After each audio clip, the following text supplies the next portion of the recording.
A continuación, programa informativo. Contiene elementos de lenguaje, salud, sexo y violencia que no requieren de la supervisión de padres o representantes. Tuitazo mundial por presidente Correa. Canciller Delcy Rodríguez denuncia golpes no convencionales en el hemisferio. Coyuntura política y económica. Protesta en rechazo a gestión de Correa llegó a Quito. Finalizó reclusión en Ramo Verde. En libertad condicional, general Raúl Baduel. Conteo regresivo. CNE anuncia acompañamiento internacional para las parlamentarias. El viacrucis de los pacientes. Cierran temporalmente quirófano del Oncológico de Valencia. Primera escuela de periodismo en el país. Noticiero Venevisión recibe premio El Buen Comunicador Social. Ofensiva decisiva. Venezolanos protagonistas en las grandes ligas.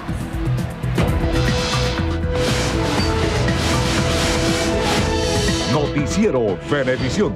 Información justa y balanceada.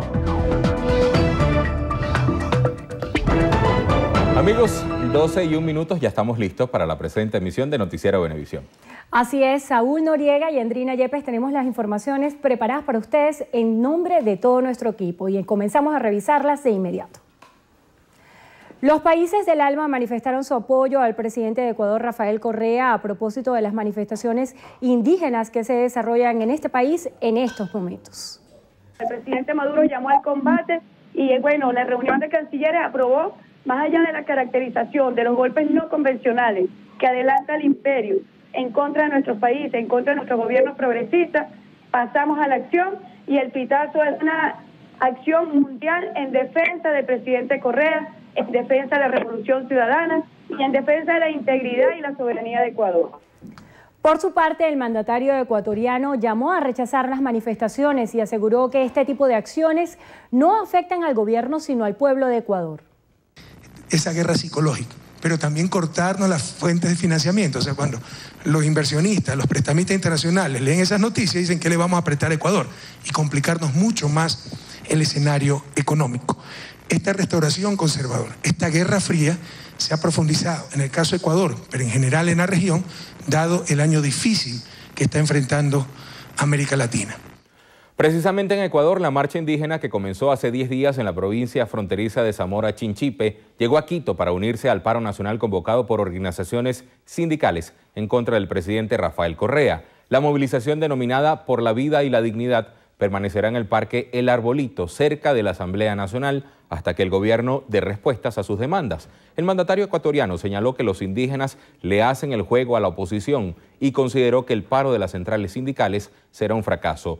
Por su parte, el presidente de la Unión General de Trabajadores del Ecuador, Nelson Erazo, aseguró que los movimientos indígenas y sindicales han tenido éxitos importantes en la consolidación del proceso de unidad y en la lucha social. Tenemos una plataforma unitaria que tiene que ver primero con el respeto a la estabilidad laboral en los puestos de los trabajadores, establece no más impuestos al pueblo ecuatoriano en contra de la ley de aguas que busca garantizar la privatización como lo aprobó la Asamblea Legislativa, en contra de las enmiendas constitucionales que buscan cambiar el rol de las Fuerzas Armadas, que buscan negar el derecho a la consulta popular, pero principalmente en la que buscan la reelección indefinida del presidente Correa. El general retirado Raúl Isaías Baduel goza de libertad condicional desde este miércoles y ya se encuentra en su casa ubicada en Maracay, Estado Aragua. Maoli Aldana nos tiene el reporte. Adelante, Maoli. Así es, buenas tardes. Cuando faltaba un año para que se cumpliera la condena por los delitos estipulados en el Código de Justicia Militar, le fue otorgada el beneficio de libertad condicional a el exministro de la Defensa, Raúl Isaías Baduel, por el Tribunal Primero de Ejecución Accidental. Y se pudo conocer también que el exministro tiene un régimen de presentación de cada 30 días y que ya se encuentra en su residencia en Maracay. A mi lado se encuentra Omar Moratosta, quien es abogado del exministro, para que nos dé detalles de esta medida que le fue otorgada el día de ayer al exministro. Esta medida alternativa no es un favor, esta es una medida alternativa que tiene un retardo de 3 años en serle otorgada, a pesar de él cumplir todos los requisitos, a pesar de haber cumplido el tiempo de pena correspondiente y que contempla la ley venezolana para que le fueran otorgadas medidas alternativas de la ejecución de la pena en libertad. No fue sino hasta anoche que eso se logró, gracias a Dios. Ya se encuentra en su casa, debe cumplir además con la prohibición expresa de dar declaraciones ante los medios de comunicación acerca de su caso. Esta es una medida que contempla el Código Orgánico de Procesal Penal para las personas que están en cumplimiento de la pena y que reúnan los requisitos para cumplir el resto de la pena en libertad. Ya el general Baduel prácticamente había cumplido la pena que le fue impuesta. Los delitos eran sustracción de efectos de las Fuerzas Armadas contra el decoro militar y abuso de poder. Delitos que nunca fueron probados en este juicio. Bien, eran palabras de Omar Moratosta, abogado defensor del exministro de la Defensa, Raúl Isaías Baduel. Este sería el segundo beneficio procesal que se otorga en las últimas 48 horas. La información que tenemos, la invitación es que continúen con más de la emisión meridiana. Adelante. Gracias, Molly, por el reporte. La vicepresidenta del Consejo Nacional Electoral, Sandra Oblitas, manifestó que para el acompañamiento internacional electoral de los venideros comicios parlamentarios, el CNE ha citado a representantes de distintas partes del mundo de alto nivel y conocimiento electoral. Asimismo, la rectora aseguró que en todos los procesos electorales han convocado a acompañantes internacionales que a su juicio han sido testigos de la transparencia con la que se llevan a cabo las diferentes elecciones en nuestro país. Los pacientes del Hospital Oncológico Dr. Miguel Pérez Carreño en Carabobo denuncian escasez de insumos, cierre temporal del quirófano y paralización de la toma de biopsias. Lizolet García nos amplía la información. Adelante. Marbelis Polanco narró que su papá fue diagnosticado con metástasis y se encuentra en fase terminal. Debe practicarle una tomografía y no cuenta con los recursos económicos necesarios. No hay yerco, no hay alcohol, no hay centro para la cama, no hay nada. El centro también tiene 1 mes y medio sin realizar biopsias por no contar con los reactivos. Así lo aseguró Betty Betancourt, secretaria del oncológico. Entonces, si una persona está empezando con un cáncer, entonces le van a poner una quimio, van a pasar 3, 4 meses sin la biopsia, esa persona ya le va a dar, avanza el cáncer. La gente tiene que mandar su biopsia a otro lado. En esto ya averiguaron, cada biopsia salen 4, 5, 10 millones, cuando la gente no tiene dinero. El concejal de Naguanagua, Gustavo Mercado, se refirió además sobre la paralización de algunas áreas de atención. No hay sala de rayos X,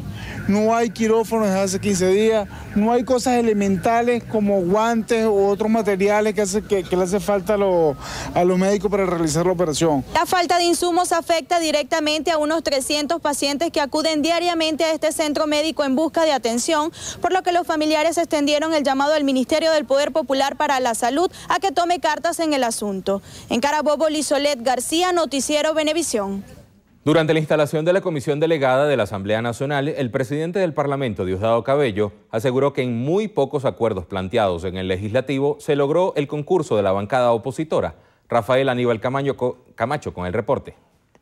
Cabello aseveró que en esta primera mitad del periodo parlamentario se aprobaron 8 leyes, se ejecutaron 183 actos de control político, 50 acuerdos aprobados en plenaria y 118 autorizaciones de créditos adicionales. Y es importante que aquí se mencione, en estos acuerdos, muchos de estos acuerdos tenían que ver con la soberanía nacional, con el interés de la patria, y en solo uno de ellos logramos el concurso de la oposición venezolana, solo en el tema del Esequibo.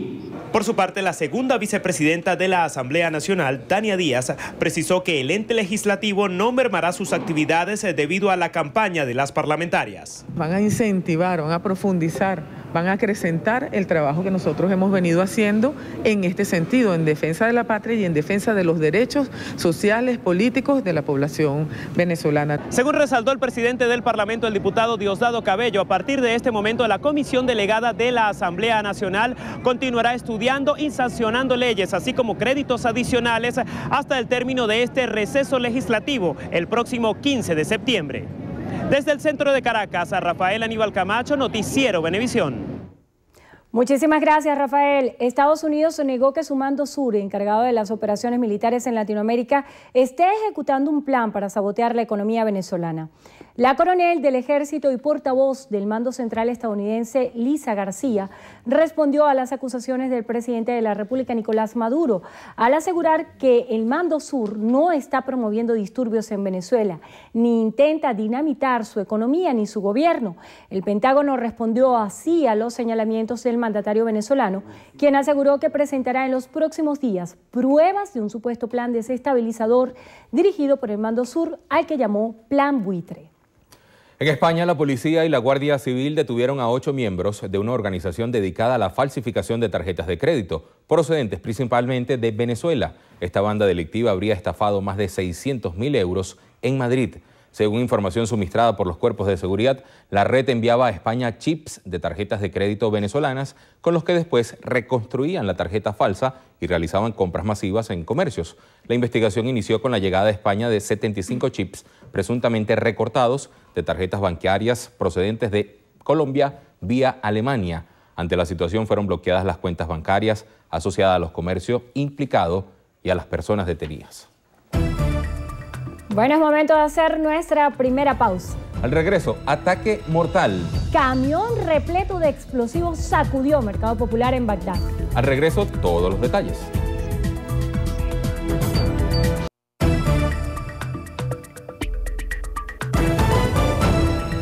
Amigos, en información de sucesos, la señora Laura Isanoa de Istúriz, de 93 años, madre de la conocida radiodifusora Raiza Istúriz de Belfort y abuela del presidente del circuito radial Belfort, Nelson Belfort Istúriz, fue asesinada dentro de su vivienda ubicada en La Campiña, aquí en Caracas. Euclides Sotillo nos cuenta más.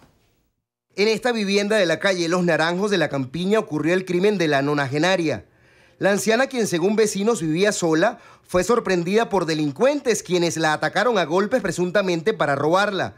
Allegados a la víctima le habrían llamado pasada las 7 de la noche del martes y en vista de no recibir respuesta, se trasladaron a la casa y encontraron el cadáver envuelto en un edredón debajo de las escaleras que dan hacia una de las habitaciones de la residencia.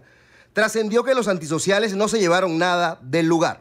El hijo mío me toca la puerta de la ventana donde yo duermo en el cuarto y me dice: mamá, ahí enfrente hay una cantidad de gente, hay ambulancia, hay policía, hay no sé qué cosa, están la vecina del lado. Y yo le dije: ay, chico, yo le dije, a lo mejor es que se metieron a robar. Ojalá que no haya matado a la pobre viejita Laura.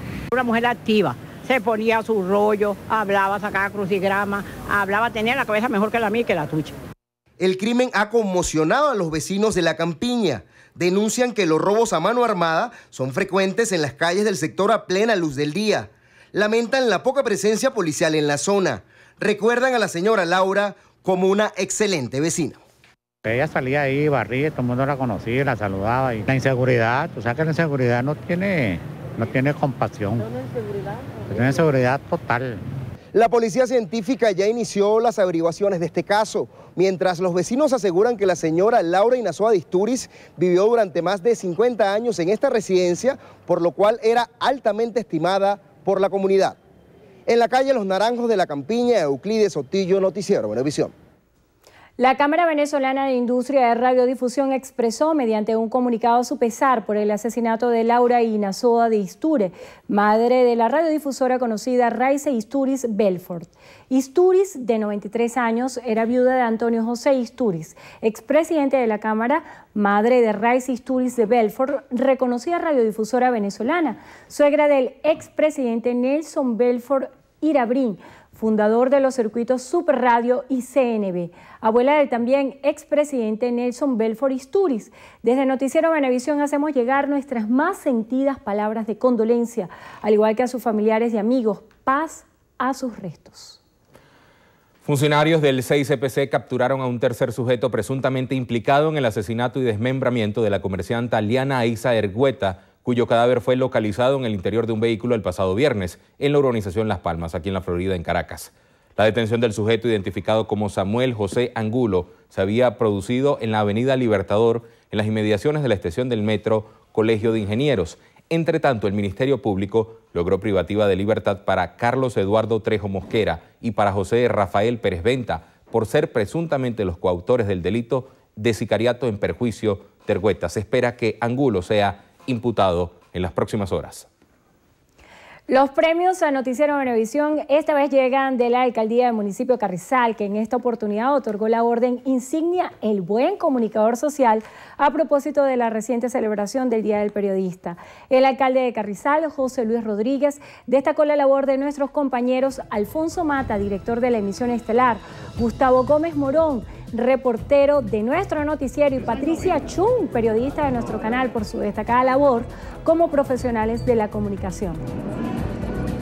Esto es un pequeño reconocimiento que hemos querido hacerle a cada uno de ustedes por ese esfuerzo que siempre hacen, que día a día trabajando, luchando, buscando la verdad, y esto es lo más importante, que todo el pueblo venezolano esté enterado de lo que sucede a nivel nacional y en cada uno de los diferentes municipios y estados del país. Gracias al alcalde José Luis Rodríguez, a la alcaldía del municipio Carrizal, por este reconocimiento que se le hace a Noticiero Venevisión, tanto al equipo de su periodistas, productores, técnicos, sobre todo, que llevamos día a día la labor de informar justo, veraz y balanceada. Muy agradecida a la alcaldía de Carrizal, a la alcaldía José Luis Rodríguez por este reconocimiento al buen comunicador social. Es un compromiso para seguir laborando, bueno, seguir trabajando en Venevisión y haciendo lo que más nos gusta, que es en mi caso trabajar en responsabilidad social.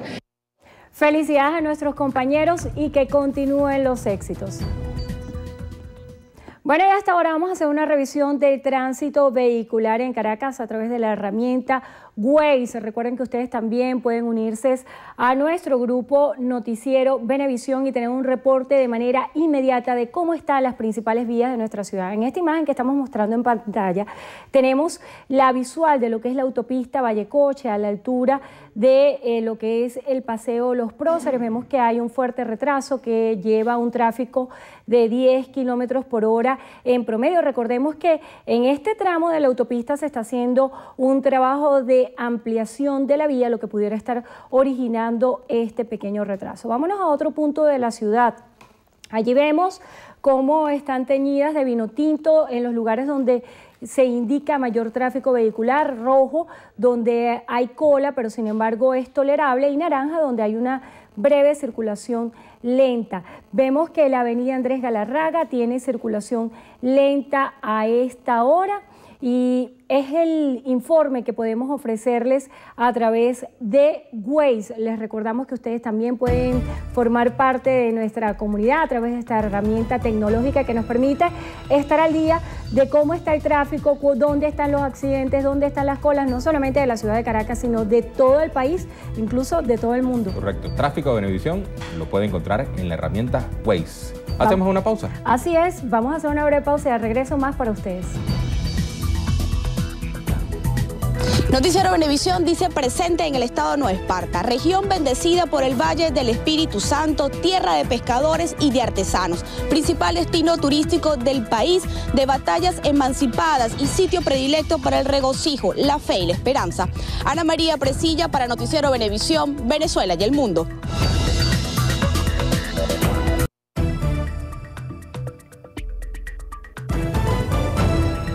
La Mesa de la Unidad Democrática denunció hoy que el gobierno está ejecutando una guarimba institucional poniendo barricadas antes de las elecciones. Carla Salcedo Flores nos trae el reporte.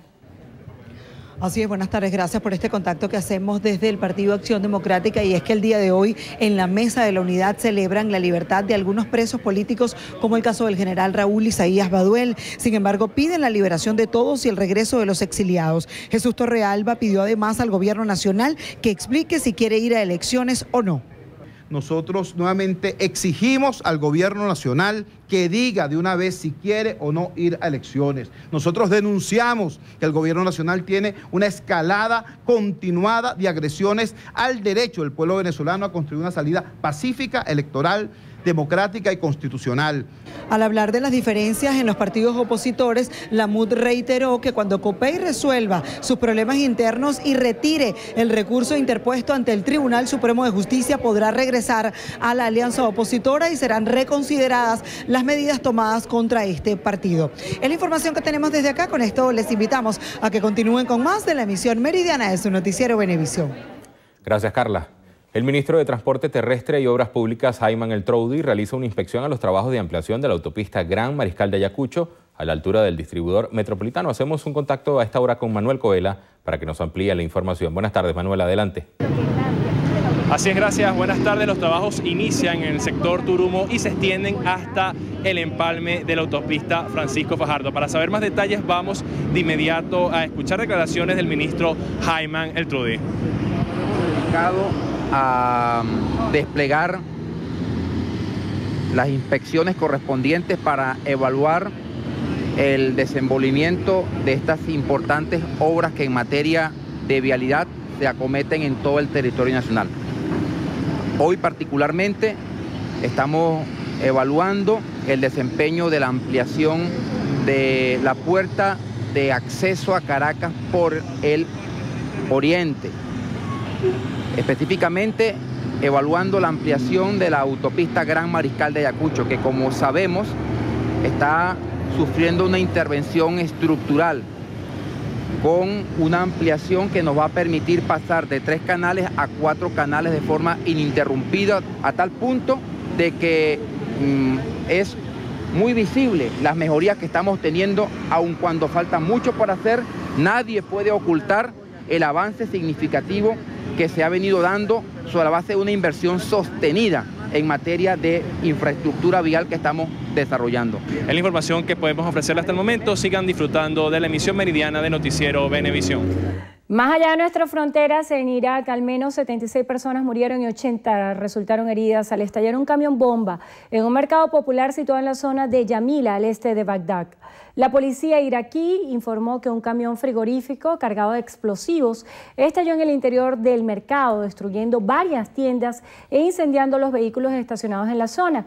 El grupo terrorista ISIS asumió la responsabilidad de este ataque.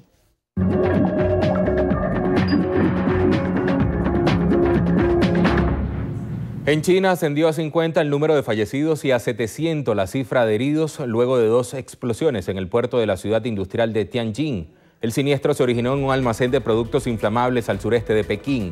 Ambas detonaciones ocurrieron a tan solo 30 segundos de diferencia. La Fiscalía de Suecia cerró una parte de las acusaciones que recaían sobre el fundador de Wikileaks, Julian Assange, al haber prescrito los cargos de acoso sexual formulados por 2 ciudadanas suecas. La decisión se da tras no haber podido presentar a tiempo una acusación formal y fundamentada para poder interpelar a Assange. El gobierno de Guyana ejecutará 2 proyectos de extracción de oro en el Esequibo a partir del mes de septiembre. A través de un comunicado, el Estado guyanés informó que el ministro de Estado, Rafael Trudman, visitó las zonas donde se realizan las obras mineras Aurora y Caruni. Se espera que ambos proyectos inicien sus operaciones desde el próximo 15 de septiembre. Amigos, nueva pausa. Así es, Saúl, y más adelante en Noticiero Venevisión. Se vistió de héroe con Chicago. Abisail García conectó doble para dejar en el terreno a Ana Gena. Los detalles en breve con Jesús Marín.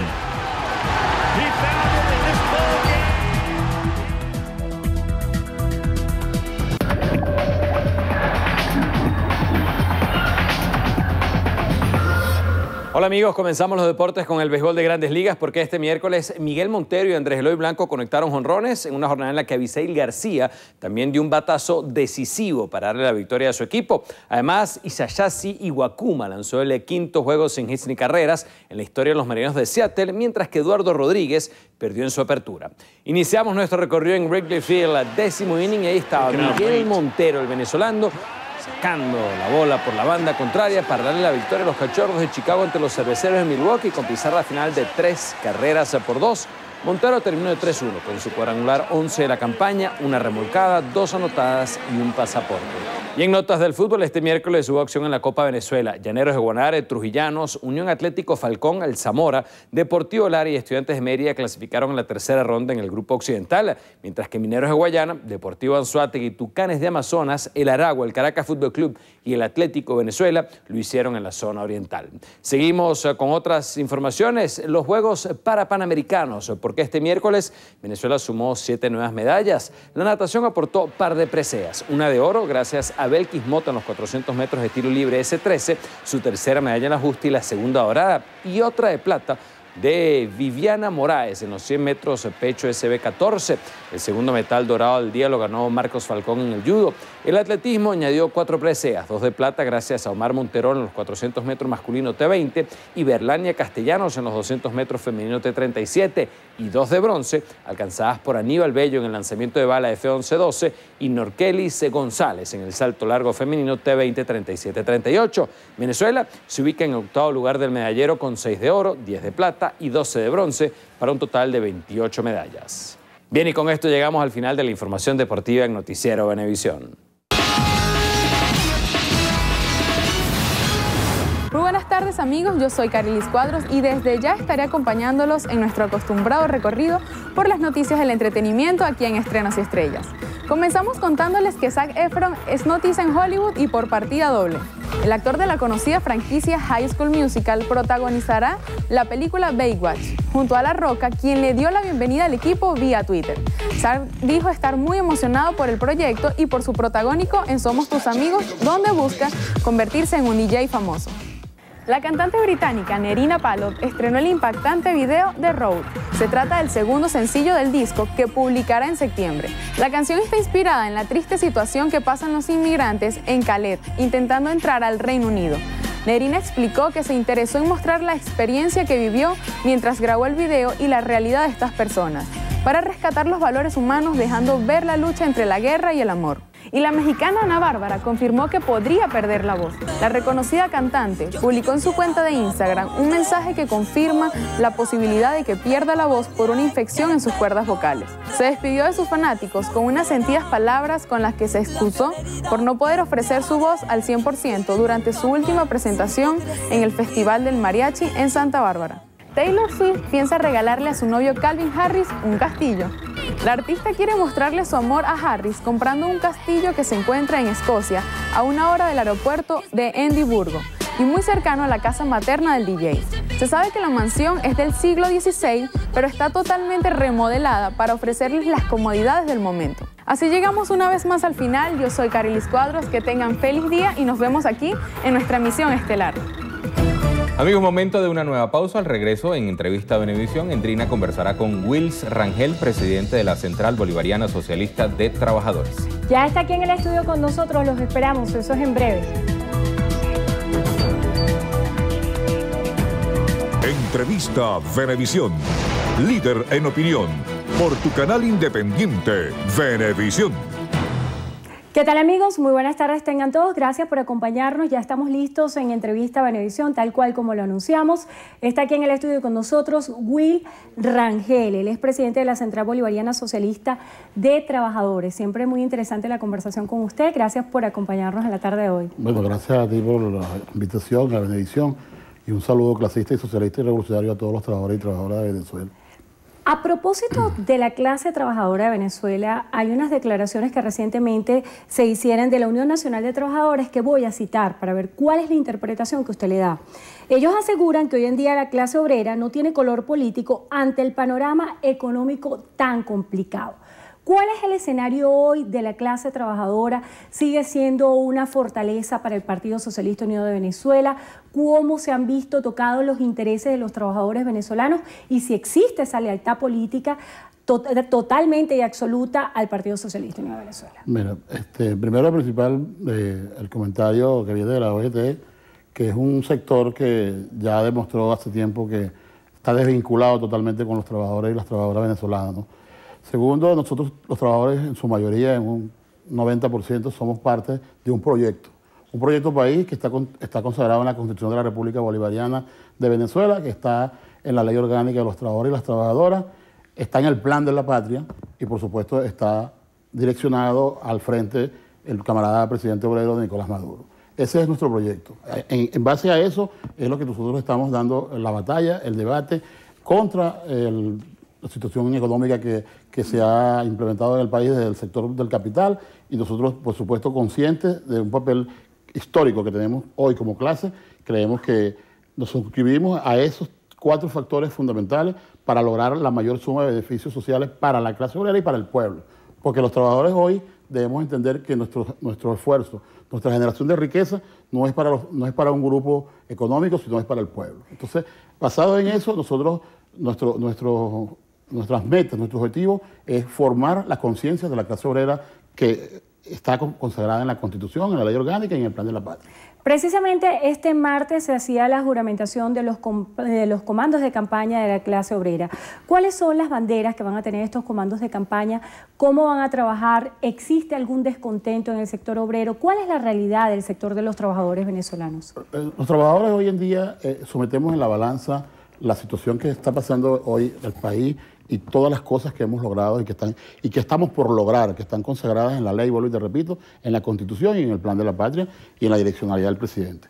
Nosotros, cuando metemos en una balanza todo eso, jamás vamos a dejar todo el futuro de la patria, todo el futuro de la familia venezolana y de los trabajadores por la situación que está coyuntural actualmente, y para eso también ponemos nuestros hombros, nuestra fuerza, nuestra inventiva para ayudar a derrotar de una vez por todas a esos apátridas que pretenden arrodillar al pueblo con el hambre, con las colas, con el bachaqueo, que es una situación que ha creado una situación degenerativa, pues, pueblo contra pueblo, vendiéndole los productos, robándole los productos que el Estado trae subsidiados, se los llevan al país hermano, Colombia. Bueno, el llamado fundamental que le podemos hacer desde la clase obrera a los que están en ese acto delictual, porque es un delito, que tengan conciencia, que respeten a su patria. Si son venezolanos, ¿por qué van a agredir? ¿Por qué van a bachaquear, a llevarse los productos hacia otra patria si son los productos que la revolución, que el pueblo está produciendo para el abastecimiento interno? Entonces, los trabajadores estamos hoy conscientes de eso y por eso nos lanzamos por la calle del medio a juramentar por lo menos 10 trabajadores por los 87 circuitos que van a haber de las elecciones, porque entendemos que lo superior es la Asamblea Nacional. Porque si nosotros no conservamos la Asamblea Nacional con los dirigentes, con los líderes de la revolución, nosotros ahí tendremos una batalla muy difícil, porque la derecha vendría por la Ley Orgánica de los Trabajadores, vendría por las misiones de vivienda, no habría presupuesto para toda la inversión social. Esos 600.000 millones de dólares que ha invertido la revolución en el pueblo, si la Asamblea Nacional no está en manos de los patriotas revolucionarios, esa inversión indudablemente que va a ser boicoteada, escamoteada, y va a tratar de recuperar el poder quienes siempre lo estuvieron aquí y que eternamente invisibilizaron, pues, al pueblo, al 80% del pueblo venezolano. A su juicio, ¿cómo se debería derrotar la figura de los bachaqueros en nuestro país? Y quisiera también que nos diera un balance, si ustedes manejan alguna cifra de si algunas personas se han dedicado al bachaqueo y esto ha generado ausentismo laboral. Bueno, mira, bajo el pretexto de que tengo que ir a hacer cola para hacer los productos, obviamente hay gente que pide sus permisos y esta situación, pero es una situación que degenera, pues, en situaciones laborales. Pero en realidad lo importante aquí es entender que eso forma parte del plan contra la patria. O sea, forma parte del plan desestabilizador, del plan económico. O sea, es una distorsión que hay en ese sector que hace esa actividad, que hace ese tipo de situación, y por supuesto el Estado, como es una distorsión y como es un acto delictual, el Estado está, por supuesto, con la OLP, con todas estas acciones que está desarrollando el gobierno revolucionario para proteger al pueblo, para proteger el salario de los trabajadores, que estamos conscientes que hoy, con esa inflación inducida, es imposible. Mira, no habrá posibilidad que a punta de contratos colectivos, aumentos salariales, logremos derrotar a la inflación si no logramos incrementar la producción y la productividad y garantizamos la justa distribución de esa producción y esa productividad. A propósito de esa necesidad de reactivación del aparato productivo nacional, usted estaba muy ligado sobre todo al sector sindicalista petrolero. ¿Cómo hacer para que los trabajadores y los venezolanos en general comprendan el nuevo escenario económico en el cual no se cuenta con un barril de petróleo como estaba en 100, 120 dólares, sino que tenemos otra realidad de precios para que se active más el aparato económico nacional? Mira, indudablemente que el momento histórico que estamos viviendo, el precio del petróleo, en vez de ser una adversidad, debemos convertirla en una virtud, desarrollar ideas, entender que este país tiene suficientes riquezas y sobre todo la riqueza humana para desarrollar, potencializar las riquezas que hay en la siembra, la producción.